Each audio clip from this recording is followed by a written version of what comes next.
ਕੀ ਪੰਜਾਬ ਦੇ ਬੱਚਿਆਂ ਨੂੰ, ਨੌਜਵਾਨਾਂ ਨੂੰ ਕਬੱਡੀ ਖੇਡਣ ਦਾ ਖਿਆਲ ਛੱਡ ਦੇਣਾ ਚਾਹੀਦਾ ਹੈ? ਇਹ ਸਵਾਲ ਕਿਉਂ ਉੱਠ ਰਿਹਾ ਹੈ? ਕਿਉਂਕਿ ਸੋਹਾਣਾ ਸਾਹਿਬ ਮੋਹਾਲੀ ਦੇ ਵਿੱਚ ਇੱਕ ਵੱਡਾ ਕਬੱਡੀ ਕੱਪ ਚੱਲ ਰਿਹਾ ਸੀ, ਜਿਸ ਦੌਰਾਨ ਰਾਣਾ ਬਲਾਚੌਰੀਆ ਨਾਮ ਦੇ ਕਬੱਡੀ ਪਲੇਅਰ, ਕਬੱਡੀ ਦੇ ਨਾਲ ਸੰਬੰਧ ਰੱਖਣ ਵਾਲੇ ਵਿਅਕਤੀ ਦਾ ਗੋਲੀਆਂ ਮਾਰ ਕੇ ਕਤਲ ਕਰ ਦਿੱਤਾ ਗਿਆ। ਕਤਲ ਕਰਨ ਤੋਂ ਬਾਅਦ ਹਾਲੇ ਉਸ ਦੀ ਮੌਤ ਦੀ ਪੁਸ਼ਟੀ ਹਸਪਤਾਲ ਤੋਂ ਹੋਣੀ ਹੀ ਸੀ ਕਿ ਇਸ ਤੋਂ ਪਹਿਲਾਂ ਇੱਕ ਪੋਸਟ ਆ ਜਾਂਦੀ ਹੈ। ਇਹ ਪੋਸਟ ਦੀ ਅਸੀਂ ਕੋਈ ਵੀ ਪੁਸ਼ਟੀ ਨਹੀਂ ਕਰਦੇ, ਪਰ ਇਹ ਪੋਸਟ ਦੇ ਵਿੱਚ ਜੋ ਲਿਖਿਆ ਹੋਇਆ ਹੈ ਉਹ ਤੁਹਾਡੇ ਨਾਲ ਸਾਂਝਾ ਕਰ ਲੈਂਦੇ ਹਾਂ। ਇਹ ਰਾਣਾ ਬਲਾਚੌਰੀਆ ਦੇ ਕਤਲ ਦੇ ਮਾਮਲੇ ਦੇ ਵਿੱਚ ਘਣਸ਼ਾਮਪੁਰੀਆ ਗੈਂਗ ਤੇ ਸ਼ਗਨਪ੍ਰੀਤ ਨੇ ਜ਼ਿੰਮੇਵਾਰੀ ਲਈ ਹੈ, ਦੱਸਿਆ ਇਹ ਜਾ ਰਿਹਾ ਹੈ ਕਥਿਤ ਤੌਰ ਤੇ। ਇਸ ਪੋਸਟ ਦੇ ਵਿੱਚ ਕੀ ਲਿਖਿਆ ਹੋਇਆ, ਸਭ ਤੋਂ ਪਹਿਲਾਂ ਉਹ ਤੁਹਾਡੇ ਨਾਲ ਸਾਂਝਾ ਕਰਦੇ ਹਾਂ। ਸਤਿ ਸ਼੍ਰੀ ਅਕਾਲ ਮੇਰੇ ਸਾਰੇ ਵੀਰਾਂ ਨੂੰ। ਅੱਜ ਜੋ ਮੋਹਾਲੀ ਸੋਹਾਣਾ ਸਾਹਿਬ ਕਬੱਡੀ ਕੱਪ ਤੇ ਰਾਣੇ ਬਲਾਚੌਰੀਏ ਦਾ ਕਤਲ ਹੋਇਆ, ਇਸ ਦੀ ਜ਼ਿੰਮੇਵਾਰੀ ਮੈਂ, ਡੌਨੀ ਬੱਲ, ਸ਼ਗਨਪ੍ਰੀਤ, ਮੁਹੱਬਤ ਰੰਧਾਵਾ, ਅਮਰ ਖੱਬੇ, ਪ੍ਰਭ ਦਾਸੂਵਾਲ ਤੇ ਕੌਸ਼ਲ ਚੌਧਰੀ ਲੈਂਦੇ ਹਾਂ। ਇਹ ਬੰਦਾ ਸਾਡੇ ਐਂਟੀ ਜੱਗੂ ਤੇ ਲਾਰੈਂਸ ਨਾਲ ਵਰਤਦਾ ਸੀ। ਇਸਨੇ ਸਿੱਧੂ ਮੂਸੇਵਾਲਾ ਦੇ ਕਾਤਲਾਂ ਦੀ ਰਿਹਾਇਸ਼ ਕਰਵਾਈ ਤੇ ਖੁਦ ਬੰਦੇ ਸਾਂਭੇ ਸੀ। ਅੱਜ ਅਸੀਂ ਰਾਣਾ ਮਾਰ ਕੇ ਆਪਣੇ ਭਰਾ ਮੂਸੇਵਾਲੇ ਦਾ ਬਦਲਾ ਲੈ ਲਿਆ ਹੈ। ਇਹ ਕੰਮ ਸਾਡੇ ਭਰਾ ਮੱਖਣ ਅੰਮ੍ਰਿਤਸਰ ਤੇ ਡਿਫਾਲਟਰ ਕਰਨ ਨੇ ਕੀਤਾ ਹੈ।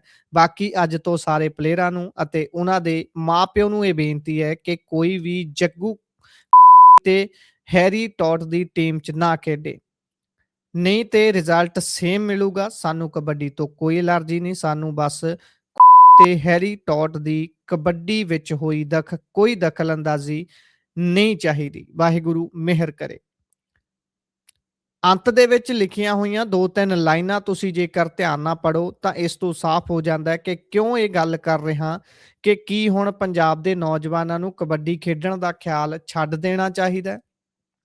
ਕਿਉਂਕਿ ਆਮ ਤੌਰ ਤੇ ਮੰਨਿਆ ਜਾਂਦਾ ਹੈ ਕਿ ਗੈਰ ਕਾਨੂੰਨੀ ਕੰਮ ਤੇ ਅਨੈਤਿਕ ਕੰਮ ਕਰਨ ਵਾਲੇ ਵਿਅਕਤੀ ਨੂੰ ਸਭ ਤੋਂ ਜ਼ਿਆਦਾ ਡਰ ਹੁੰਦਾ ਹੈ। ਚੋਰੀ ਕਰਨ ਵਾਲੇ ਡਕੈਤ ਨੂੰ ਸਭ ਤੋਂ ਜ਼ਿਆਦਾ ਡਰ ਹੁੰਦਾ ਹੈ। ਉਹ ਅਸੁਰੱਖਿਅਤ ਮਹਿਸੂਸ ਕਰਦਾ ਹੈ, ਉਹ ਹਮੇਸ਼ਾ ਭੱਜਦਾ ਹੈ, ਉਹ ਹਮੇਸ਼ਾ ਸੁਰੱਖਿਆ ਘੇਰੇ ਦੇ ਵਿੱਚ ਰਹਿੰਦਾ ਹੈ। ਪਰ ਕੀ ਕਬੱਡੀ ਖੇਡਣਾ, ਕੀ ਪਲੇਅਰ ਹੋਣਾ ਇੱਕ ਅਨੈਤਿਕ ਕੰਮ ਹੈ? ਕੀ ਕਬੱਡੀ ਪ੍ਰਮੋਟਰ ਜਿਹੜੇ ਲੱਖਾਂ ਕਰੋੜਾਂ ਰੁਪਇਆ ਖਰਚ ਕੇ ਟੂਰਨਾਮੈਂਟ ਕਰਵਾਉਂਦੇ ਨੇ, ਲੱਖਾਂ ਕਰੋੜਾਂ ਰੁਪਇਆ ਖਰਚ ਕੇ ਇਹਨਾਂ ਵੱਡੇ ਪਲੇਅਰਾਂ ਨੂੰ ਵੱਡੇ ਇਨਾਮ ਦਿੰਦੇ ਨੇ, ਕੀ ਉਹ ਕਮੈਂਟੇਟਰ ਜਿਨ੍ਹਾਂ ਨੂੰ ਰਗ-ਰਗ ਦੀ ਜਾਣਕਾਰੀ ਹੁੰਦੀ ਹੈ, ਜਿਹੜੇ ਕਬੱਡੀ ਪਲੇਅਰ ਨੂੰ ਇੱਥੋਂ ਤੱਕ ਨਾਪ ਲੈਂਦੇ ਨੇ ਵੀ ਭਾਈ ਉਹਦੇ ਦਾਦੇ ਪੜਦਾਦਿਆਂ ਦੇ ਨਾਮ ਵੀ ਉਹਨਾਂ ਨੂੰ ਰਟੇ ਹੁੰਦੇ ਨੇ, ਕਿ ਉਹਨਾਂ ਚੋਂ ਕੋਈ ਦੱਸ ਸਕਦਾ ਹੈ ਕਿ ਜੱਗੂ ਦੀ ਟੀਮ ਕਿਹੜੀ ਹੈ? ਕਿਵੇਂ ਇਹੋ ਜਿਹੇ ਗੈਂਗਸਟਰ ਜਿਨ੍ਹਾਂ ਨੇ ਪੰਜਾਬ ਦੀ ਜਵਾਨੀ ਦਾ ਰੱਜ ਕੇ ਘਾਣ ਕੀਤਾ ਹੈ, ਉਹ ਇਹੋ ਜਿਹੇ ਪੱਧਰ ਤੇ ਇਨਵੋਲਵਮੈਂਟ ਰੱਖਦੇ ਨੇ ਵੀ ਭਾਈ ਉਸ ਟੂਰਨਾਮੈਂਟ ਦੇ ਉੱਪਰ, ਜਿੱਥੇ ਵੀ ਟੂਰਨਾਮੈਂਟ ਚੱਲ ਰਿਹਾ ਹੋਵੇ, ਉੱਥੇ ਪੁਲਿਸ ਦੀ ਸੁਰੱਖਿਆ ਹੁੰਦੀ। ਕਈ ਵਾਰ ਪੁਲਿਸ ਦੇ ਵੱਡੇ ਜਿਹੜੇ ਅਧਿਕਾਰੀ ਨੇ ਉਹਨਾਂ ਨੂੰ ਵੀ ਇਨਵਾਈਟ ਕੀਤਾ ਹੁੰਦਾ ਹੈ, ਪਰ ਉਸ ਜਗ੍ਹਾ ਦੇ ਉੱਪਰ ਜੱਗੂ ਭਗਵਾਨਪੁਰੀਆ ਜਾਂ ਹੋਰ ਕੋਈ ਵੀ ਗੈਂਗਸਟਰ ਐਗਜ਼ੈਕਟਰਾ ਤੁਸੀਂ ਕੁਝ ਵੀ ਲਾ ਸਕਦੇ ਹੋ, ਉਹਨਾਂ ਵਿਅਕਤੀਆਂ ਦੀ ਇਨਵੋਲਵਮੈਂਟ ਹੋਵੇ, ਉਹ ਡਿਸਾਈਡ ਕਰ ਰਹੇ ਹੋਣ ਕਿ ਕਿਹੜੇ ਪਲੇਅਰ ਨੇ ਕਿਹੜੀ ਟੀਮ ਤੋਂ ਅੱਜ ਖੇਡਣਾ ਹੈ ਜਾਂ ਨਹੀਂ ਖੇਡਣਾ। ਜੇਕਰ ਇੱਕ ਵੀ ਪਲੇਅਰ ਉਹਨਾਂ ਦੀ ਮਰਜ਼ੀ ਦੇ ਨਾਲ ਨਹੀਂ ਚੱਲਦਾ, ਉਹਨਾਂ ਦੀ ਮਰਜ਼ੀ ਦੇ ਹਿਸਾਬ ਦੇ ਨਾਲ ਨਹੀਂ ਖੇਡਦਾ, ਤਾਂ ਉਸ ਨੂੰ ਹਮੇਸ਼ਾ ਇਹ ਡਰ ਬਣਿਆ ਰਹਿੰਦਾ ਵੀ ਭਾਈ ਮੈਂ ਗਰਾਊਂਡ ਦੇ ਵਿੱਚ ਜਾ ਕੇ ਕਬੱਡੀ ਪਾਵਾਂ, ਇਸ ਤੋਂ ਪਹਿਲਾਂ ਕੋਈ ਮੈਨੂੰ ਨਾ ਇਸ ਜਹਾਨੋਂ ਲੁੜਕਾ ਦੇਵੇ। ਹਮੇਸ਼ਾ ਇਹ ਡਰ ਬਣਿਆ ਰਹੇ। ਇਹ ਡਰ ਤਾਂ ਉਸ ਵਿਅਕਤੀ ਦੇ ਮਨ 'ਚ ਹੋਣਾ ਚਾਹੀਦਾ ਹੈ ਨਾ, ਜਿਹੜਾ ਅਨੈਤਿਕ ਕੰਮ ਕਰ ਰਿਹਾ। ਇਸ ਹਿਸਾਬ ਦੇ ਨਾਲ ਕੀ ਕਬੱਡੀ ਇੱਕ ਅਨੈਤਿਕ ਕੰਮ ਹੈ? ਇਹ ਸਵਾਲ ਵੱਡੇ ਨੇ। ਰਾਣਾ ਬਲਾਚੌਰੀਆ ਦਾ ਕਤਲ ਹੋਇਆ, ਉਸ ਤੋਂ ਪਹਿਲਾਂ ਸੰਦੀਪ ਨੰਗਲੰਬੀਆਂ ਦਾ ਕਤਲ ਹੋਇਆ, ਉਸ ਤੋਂ ਪਹਿਲਾਂ ਹਾਲੇ ਕੱਲ ਦੀ ਘਟਨਾ ਹੈ ਕਿ ਗਰਾਊਂਡ ਦੇ ਵਿੱਚ ਦੋ ਵੱਡੇ ਪਲੇਅਰ ਕਬੱਡੀ ਦੇ ਜਿਨ੍ਹਾਂ ਨੇ ਨਾਮ ਖੱਟਿਆ ਹੈ ਕਾਫੀ, ਉਹ ਲੜ ਪੈਂਦੇ ਨੇ ਆਪਸ ਦੇ ਵਿੱਚ। ਇਹ ਚੱਲੀ ਕੀ ਜਾਂਦਾ ਹੈ? ਇਹ ਸਥਿਤੀ ਕਿੱਧਰ ਨੂੰ ਜਾ ਰਹੀ ਹੈ? ਇਹ ਸੋਚਣ ਦਾ ਵਿਸ਼ਾ ਹੈ। ਪੰਜਾਬ ਦੇ ਵਿੱਚ ਆਮ ਆਦਮੀ ਪਾਰਟੀ ਦੀ ਸਰਕਾਰ ਹੈ। ਸਰਕਾਰ ਆਏ ਦਿਨ ਪ੍ਰੈਸ ਕਾਨਫਰੰਸਾਂ ਕਰਦੀ ਹੈ, ਕਈ ਵਾਰ ਇੱਕ ਦਿਨ 'ਚ 10-10 ਪ੍ਰੈਸ ਕਾਨਫਰੰਸਾਂ ਵੀ ਹੋ ਜਾਂਦੀਆਂ ਨੇ। ਹਰ ਵਾਰ ਪੁੱਛਣ ਤੇ ਇਹ ਕਿਹਾ ਜਾਂਦਾ ਹੈ ਕਿ ਪੰਜਾਬ ਦੀ ਜਿਹੜੀ ਕਾਨੂੰਨ ਵਿਵਸਥਾ ਹੈ ਉਹ 1 ਨੰਬਰ ਹੈ। ਜੇਕਰ ਕਾਨੂੰਨ ਵਿਵਸਥਾ 1 ਨੰਬਰ ਹੈ ਤਾਂ ਆਹ ਕੀ ਹੈ? ਜੇ ਕਾਨੂੰਨ ਵਿਵਸਥਾ 1 ਨੰਬਰ ਹੈ ਤਾਂ ਤੁਸੀਂ ਦੱਸੋ, ਤੁਸੀਂ ਜਾਪਾਨ ਗਏ ਸੀ, ਤੁਸੀਂ ਕੋਰੀਆ ਗਏ ਸੀ, ਤੁਸੀਂ ਕਿੰਨੀ ਕੁ ਉੱਥੋਂ ਇਨਵੈਸਟਮੈਂਟ ਲੈ ਆਏ ਹੋ? ਤੁਸੀਂ ਪੰਜਾਬ ਦੇ ਵਿੱਚ ਭਾਰਤ ਤੋਂ ਹੀ, ਭਾਰਤ ਦੇ ਅੰਦਰ ਹੀ, ਪੰਜਾਬ ਤੋਂ ਬਾਹਰ ਹੀ ਹੋਰ ਸਟੇਟਾਂ ਤੋਂ ਕਿੰਨੀ ਕੁ ਇਨਵੈਸਟਮੈਂਟ ਲੈ ਆਏ ਹੋ? ਪੰਜਾਬ ਦੇ ਵਿੱਚ ਕਾਨੂੰਨ ਵਿਵਸਥਾ ਦਾ ਇਹ ਹਾਲ ਹੋ ਚੁੱਕਿਆ ਹੈ ਕਿ ਇੱਕ ਗੈਂਗਸਟਰ ਦੇ ਵੱਲੋਂ ਪਾਈ ਜਾਂਦੀ ਕਥਿਤ ਪੋਸਟ ਦੇ ਉੱਪਰ ਲੋਕ ਵੱਧ ਯਕੀਨ ਕਰਦੇ ਨੇ ਇੱਕ ਸਰਕਾਰ ਦੇ ਵੱਲੋਂ ਪਾਈ ਜਾਣ ਵਾਲੀ ਪੋਸਟ ਤੋਂ। ਆਰਾਮ ਦੇ ਨਾਲ ਗੈਂਗਸਟਰ ਕਤਲ ਕਰਦੇ ਨੇ, ਉਸ ਤੋਂ ਬਾਅਦ ਜ਼ਿੰਮੇਵਾਰੀ ਲੈ ਲੈਂਦੇ ਨੇ।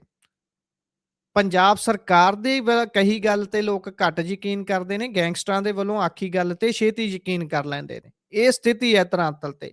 ਪੰਜਾਬ 'ਚ ਜਿਹੜੀ ਆਮ ਪਾਰਟੀ ਦੀ ਸਰਕਾਰ ਹੈ, ਆਮ ਆਦਮੀ ਪਾਰਟੀ, ਉਹਨਾਂ ਦੇ ਕੌਮੀ ਕਨਵੀਨਰ ਨੇ ਅਰਵਿੰਦ ਕੇਜਰੀਵਾਲ ਹੋਣੀ। ਤਰਨਤਾਰਨ ਬਾਈ ਇਲੈਕਸ਼ਨ ਤੋਂ ਪਹਿਲਾਂ ਉਹਨਾਂ ਨੇ ਇਹ ਗੱਲ ਆਖੀ ਸੀ ਵੀ ਭਾਈ ਗੈਂਗਸਟਰ ਜਿਹੜੇ ਨੇ ਪੰਜਾਬ ਛੱਡ ਜਾਓ, ਨਹੀਂ ਤਾਂ ਬੁਰੀ ਹੋਊ, ਆਪਣੇ ਹਿਸਾਬ ਨਾਲ ਕਰਾਂਗੇ। ਗੈਂਗਸਟਰ ਪੰਜਾਬ ਛੱਡ ਕੇ ਗਏ ਜਾਂ ਨਹੀਂ ਗਏ ਇਹ ਕੋਈ ਨਹੀਂ ਜਾਣਦਾ, ਪਰ ਇਸ ਤੋਂ ਪਹਿਲਾਂ ਅਰਵਿੰਦ ਕੇਜਰੀਵਾਲ ਹੁਣੀ ਪੰਜਾਬ ਛੱਡ ਗਏ ਨੇ। ਆਏ ਦਿਨ ਕਤਲ, ਆਏ ਦਿਨ ਰੋਬਰੀ, ਆਏ ਦਿਨ ਵੱਡੀਆਂ ਘਟਨਾਵਾਂ ਸਾਹਮਣੇ ਆ ਰਹੀਆਂ ਨੇ। ਕਿਤੇ ਬੰਦਾ ਛੁਰਾ ਮਾਰ ਕੇ ਕਿਸੇ ਦਾ ਕਤਲ ਕਰ ਦਿੰਦਾ ਹੈ, ਕਿਤੇ ਗੋਲੀ ਮਾਰ ਦਿੱਤੀ ਜਾਂਦੀ ਹੈ। ਹੁਣ ਤਾਂ ਟਰੱਕ ਬੱਸਾਂ ਵੀ ਸੇਫ ਨਹੀਂ ਰਹੇ, ਕਿਤੇ ਬੱਸ ਦੇ ਉੱਪਰ ਹਮਲਾ ਹੋ ਜਾਂਦਾ ਹੈ, ਕਿਤੇ ਟਰੱਕ ਦੇ ਉੱਪਰ ਹਮਲਾ ਹੋ ਜਾਂਦਾ ਹੈ।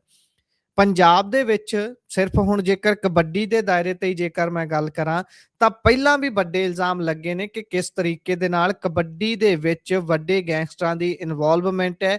ਕਿਵੇਂ ਉਹ ਤੈਅ ਕਰਦੇ ਨੇ ਕਿ ਕਿਹੜੇ ਪਲੇਅਰ ਨੇ ਕਿਹੜੀ ਟੀਮ ਤੋਂ ਕਿਵੇਂ ਖੇਡਣਾ ਹੈ ਤੇ ਕਿਹੜੇ ਪਲੇਅਰ ਨੇ ਅੱਜ ਘਰੋਂ ਨਹੀਂ ਨਿਕਲਣਾ, ਕਿਸੇ ਵੀ ਟੀਮ 'ਚ ਨਹੀਂ ਖੇਡਣਾ।